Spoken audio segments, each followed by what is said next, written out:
नांदेड जिल्ह्यातील धर्माबाद इथं गोकुळाष्टमी निमित्तानं दरवर्षीप्रमाणे याही वर्षी दहीहंडीचा कार्यक्रम उत्साहात साजरा। धर्माबाद शहरामध्ये सिंहनाद युवक प्रतिष्ठानच्या वतीनं 25 वर्षापासून दहीहंडी उत्सव साजरा करण्यात येतो।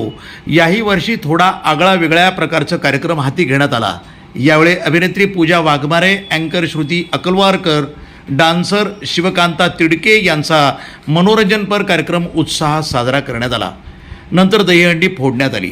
कार्यक्रमाचे अध्यक्ष बालाजी बच्चे वखर, उद्घाटक उद्योजक मारुतराव कवळे गुरुजी, धर्मवीर दिलीप ठाकूर, जिल्हा परिषद सदस्य माणिकराव लोहगावकर, अनुप सेठ कासलीवाल, अमित मुदडा, सानित शक्रवार, शेषराव फडसे, पत्रकार कृष्णा तिम्मापुरे, माधव हनुमंते, संतोष येरावार, यल्लप्पा गड्डी सुरकुटवार आदी यावेळी उपस्थित होते।